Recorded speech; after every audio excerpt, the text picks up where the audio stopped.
تو ہر آدمی اس کو دیندار کہنے لگتا ہے، لیکن حقیقت یہ ہے صرف نماز پڑھنے سے کوئی بندہ مومن کامل نہیں ہوگا۔ ایمان کی تکمیل کے لیے 5 چیزیں ضروری ہیں۔ کتنی؟ 5 چیزیں ایمان کے تکمیل کے ضروری ہیں۔ جب تک 5 چیزیں نہیں پائی جائیں گی تو آپ کامل مکمل مسلمان نہیں ہوں گے، مسلمان رہیں گے۔ 5 میں سے 1 ہے تب بھی مسلمان رہیں گے، 2 ہیں تب بھی مسلمان رہیں گے، 3 ہیں تب بھی مسلمان رہیں گے، 4 ہیں تب بھی مسلمان رہیں گے، 5 ہیں تو آپ کامل مسلمان ہوں گے، جس کے لیے اللہ کے پیغمبر صلی اللہ علیہ وسلم نے بشارت دی ہے کہ بغیر حساب و کتاب میں شخص جنت میں داخل ہو جائے گا۔ جس میں جتنی خامی ہوگی، جتنی کمزوری ہوگی، اتنی اس کی دھلائی ہوگی۔ اللہ رب العالمین نے جو ہمارے لیے مہمان خانہ بنایا جس کو ہم جنت کہتے ہیں، جو قید خانہ بنایا جس کو ہم جہنم کہتے ہیں، قرآن نے جنت و جہنم سے ذکر کیا ہے۔ اللہ پاک ہیں، اللہ کی کتاب پاک ہے، اللہ کے محبوب پیغمبر پاک ہیں، ہم تک یہ پاک دین آیا ہے۔ اور اللہ نے دنیا میں جب بھیجا تو ہمیں پاک بھیجا تھا، ظاہری اعتبار سے نہ دوسرے لوگ بیٹھے ہونے میں فتویٰ دے دیں گے کہ ظاہر تو ناپاک ہو جاتا ہے، گندگی ہوتی نہیں۔ پاک کا مقصد اس کے اوپر کسی طرح کا دنیاوی بوجھ نہیں ہوتا ہے، کوئی گناہ اس کے سر پہ نہیں ہوتا ہے، بالکل گناہوں سے معصوم ہوتا ہے، معصوم عن الخطا ہوتا ہے، یہاں تک کہ جب تک بچہ بالغ نہیں ہوتا تب تک معصوم ہی رہتا ہے۔ حالانکہ اس درمیان بہت ساری غلطیاں کرتا ہے بچہ، وہ سب معفو عن القلم ہے، وہ سب مرفوع القلم ہے، وہ سب معاف ہے۔ 10 سال 11 سال 12 سال تک کی جتنی بھی غلطیاں کرتا ہے بچہ سب معاف ہوتی، کوئی لکھا نہیں جاتا ہے، سب معاف رہتی، مرفوع القلم ہے۔ اس اعتبار سے میں کہہ رہا ہوں کہ جب بچہ پیدا ہوتا ہے بالکل وہ معصوم ہوتا ہے، کوئی گناہ نہیں ہوتا ہے۔ تو جنت میں ہم جب داخل ہوں گے تو ہمارے سر پر بھی کوئی گناہ نہیں ہوگا۔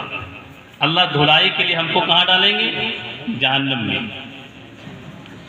ایمان والا جہنم میں جائے گا پاکی حاصل کرنے کے لیے، اور غیر ایمان والا جائے گا جہنم میں سزا کے لیے، اس کو سزا دینے کے لیے، وہ سزا دائمی ہوگی، ہمیشہ کے لیے ہوگی۔ ایمان والا جائے گا تو اس کو پاکی حاصل کرنے کے لیے اس میں ڈالا جائے گا، جو وہ گندگی اس کے اوپر جو لگی، جھوٹ کی، غیبت کی، چغل خوری کی، نماز کے چھوڑنے کی، زکوٰۃ نہ دینے کی، حج نہ کرنے کی، جو گندگی اس کے بدن پہ لگی وہ سب کھل جائے گی۔ پھر اللہ پاک اسے آب حیات میں ڈالیں گے، وہ بالکل کھلتا ہوا چہرہ سامنے آ جائے گا، جنت کا لباس پہنا دیا جائے گا اور جنت میں داخل کر دیا جائے گا۔ تو خیر یہ ضمنی باتیں آ گئیں، 2-3 باتیں جو اہم ہیں وہ ہم بتا دیں، باقی پھر دعا ہو جائے گی انشاءاللہ۔ باتیں تو بہت سوچ کے آئے تھے، جو امت میں بہت ساری بیماری پھیلی، ہماری ماں بہنیں بیٹھی ہوئی ہیں، ماں بہنوں کے تعلق سے دل میں آیا تھا کہ بات کریں گے، لیکن وقت بہت ہو گیا ہے۔ بس ماں بہنوں کے تعلق سے ایک بات یاد رکھیں، ماں ہماری ماں ہے۔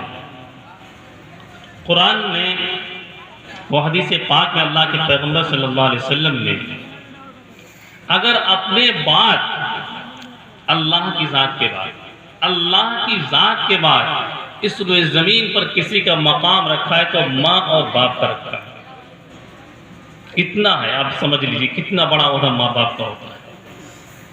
لیکن جو ہمارے بچے آج کل کے ہیں اور جو ہمارے یہ بڑے لوگ بیٹھے ہوئے ہیں، ان کی بھی تربیت نہیں، اس لیے یہ منظر دیکھنے کو ملتا ہے۔ ماں کا مقام اتنا عالی ہے، اتنا بلند ہے، اللہ نے قرآن میں نازل کر دیا گیا۔ اللہ نے قرآن میں کہا اُفِّل وَلَا تَقُلْ لَهُمَا اُفِّل لَهُمَا وَلَا تَنْهَرْهُمَا وَقُلْ لَهُمَا قَوْلًا كَرِيمًا وَاخْفِضْ لَهُمَا جَنَاحَ الذُّلِّ مِنَ الرَّحْمَةِ وَقُلْ رَبِّ ارْحَمْهُمَا كَمَا رَبَّيَانِي صَغِيرًا۔ ایک پورا ایک مضمون اللہ نے نازل فرما دیا ماں باپ کے تعلق سے، کہ ماں باپ پر رحم کرنا ہے، رحم کا معنی شفقت، محبت، الفت، طمانینت، بات میں نرمی، لہجے میں نرمی، ملاقات میں نرمی، آنکھوں میں نرمی، اپنے بازوں میں نرمی، ہر اعتبار سے ماں کے لیے ہم خدمت کے لیے حاضر ہیں، باپ کے لیے خدمت کے لیے حاضر ہیں۔ قرآن کا کہنے کا مقصد یہ ہے کہ جس طرح ماں باپ نے تمہیں بچپن میں پالا ہے، کیسے پالا ہے؟ ہم سب اولاد والے ہیں، صاحب اولاد ہیں، کیسے ہم نے پالا ہے؟ بچہ پخانہ کر دیتا ہے، پیشاب کر دیتا ہے، گندگی میں لت پت ہو جاتا ہے، ماں کتنی محبت سے اپنے بچے کی لیٹرین کو دھوتی ہے، کتنی پیار سے اسے صاف ستھرا کرتی ہے، اور پھر اپنا کھلونا بنا اپنے سینے سے لگا لیتی ہے۔ اللہ نے فرمایا جب یہ ماں باپ تمہارے اس عمر کو پہنچ جائیں، بڑھاپے کی عمر کو پہنچ جائیں، جب ان کے پیر ہاتھ جواب دے دیں، دماغ جواب دے دے، زبان صحیح نہ چلے، کان صحیح نہ سنے، آنکھیں صحیح نہ دیکھیں، آپ کچھ کہو سمجھیں کچھ، آپ کچھ کہو سمجھیں کچھ، آپ بلاؤ وہ بھاگیں، تو پھر اللہ نے فرمایا وہ معاملہ کرنا جو تمہارے ساتھ بچپن میں کیا ہے، وہ معاملہ کرنا جو بچپن میں کیا ہے۔ بچپن میں تم بھاگتے تھے، ماں دوڑا کے تمہیں پکڑتی تھی، آپ بھاگتے تھے، ماں دوڑا کے پکڑتی تھی کہ کہاں بیٹا جا رہے ہو۔ اگر تمہیں ہمارے بوڑھے ماں باپ جھٹکار رہے ہیں، ان کی باتیں میں کڑوی لگ رہی ہیں، ان کی باتیں خراب لگ رہی ہیں، تو پھر بچپن کی طرح ان کی باتوں کو ہمیں پیار دینا ہے، محبت دینا ہے، شفقت دینا ہے۔ اگر وہ اپنی پائجامے میں، اپنے کپڑوں میں لیٹرین کر لے تو اسی پیار سے ہمیں وہ لیٹرین دھونا ہے جس پیار سے ماں نے ہمیں دھلایا تھا، اسی پیار سے ان کے کپڑے صاف کرنا جس پیار سے صاف کیا تھا۔ اگر گرانی آ گئی تو ماں کا حق تم نے نہیں ادا کیا۔ اللہ کے پیغمبر صلی اللہ علیہ وسلم کی خدمت میں ایک صحابی حاضر ہوئے، فرمایا کہ ہمارے باپ ہم پر ظلم کرتے ہیں تو ہم کیا کریں؟ آپ نے فرمایا ان کی اطاعت کرو۔ کہا پھر اگر ظلم کریں؟ پھر فرمایا اطاعت کرو۔ پھر اگر ظلم کریں تو پھر بھی اطاعت کرو۔ 3 بار کا وَإِن ظَلَمَا 3 مرتبہ آپ نے فرمایا اگر 3 مرتبہ بھی ظلم کریں تب بھی تم ان کی اطاعت کرو۔ یہاں تک کہ اطاعت اگر باپ تمہارا مومن نہیں ہے، مسلمان نہیں ہے، کافر ہے، غیر مسلم ہے، لیکن باپ ہے، تب بھی اس کے ساتھ نرمی کا معاملہ کرو۔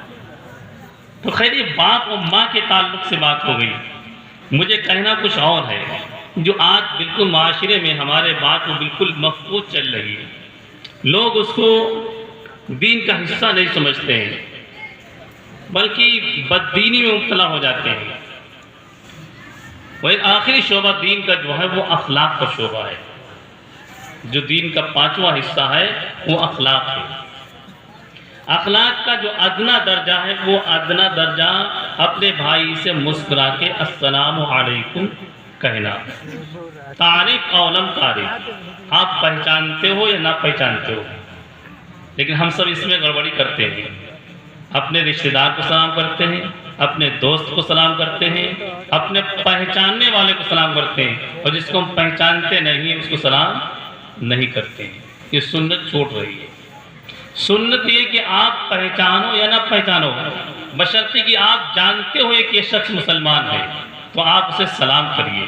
جو سلام میں سبقت کرے گا اسے 40 نیکیاں ملیں گی، اور جو سلام میں سبقت نہیں کرے گا اسے کم نیکیاں ملیں گی۔ اس لیے سلام میں سبقت کریے۔ اللہ کے پیغمبر صلی اللہ علیہ وسلم نے فرمایا افشوا السلام، سلام کو خوب عام کرو، خوب عام کرو، خوب عام کرو۔ یہاں تک کہ آپ نے فرمایا اگر آپ نے سلام کیا اور وہاں سے ہٹ کے چلے گئے، بیچ میں کوئی چیز حائل ہو گئی، دوبارہ پھر آئے تو آپ پھر سلام کریے، پھر آپ چلے گئے اور پھر تھوڑی دیر کے بعد آپ پھر سلام کریے۔ جتنی بار آپ جانے کے بعد پردے میں ہونے کے بعد آئیں گے اتنی بار سلام کرنا مسنون ہے، سنت ہے۔ تو آپ سلام کو عام کریے۔ سلام کی خاصیت کتنی بڑی ہے۔ سلام ایک جامع دعا ہے، سلام ایک جامع دعا ہے۔ اس لیے اگر ہم سلام کو عام کریں گے تو محبت بڑھ جائے گی، نفرتیں ختم ہو جائیں گی، دشمنیاں ختم ہو جائیں گی۔ اس لیے عہد کرو، ارادہ کرو، انشاءاللہ ہم سب سلام کو عام کریں گے انشاءاللہ۔ کیسے عام کریں گے؟ داماد کو سلام کریں گے، خصوص کو سلام کریں گے، کہ منتری صاحب کو سلام کریں؟ نہیں، سلام کی ابتدا ہم نے گھر سے کرنی ہے۔ گھر میں داخل ہو السلام علیکم ورحمۃ اللہ، بیوی کے کمرے جاؤ، بیوی سے سلام کرو السلام علیکم، ان سے رخصت ہو تو السلام علیکم، گھر سے باہر نکلو گھر والوں سے سلام کر کے نکلو السلام علیکم ورحمۃ اللہ۔ باہر والوں کو بعد میں، پہلے گھر والوں کے بھی سلام کرنا۔ اللہ کے پیغمبر صلی اللہ علیہ وسلم کی سنت یہ، جب بھی آپ گھر میں داخل ہوتے تو مسکراتے ہوئے داخل ہوتے اور السلام علیکم ورحمۃ اللہ فرماتے، سلام کرتے اپنے ازواج مطہرات کو، اپنی بیویاں محترمات کو آپ سلام فرماتے۔ اس لیے سلام کو خوب عام کریں۔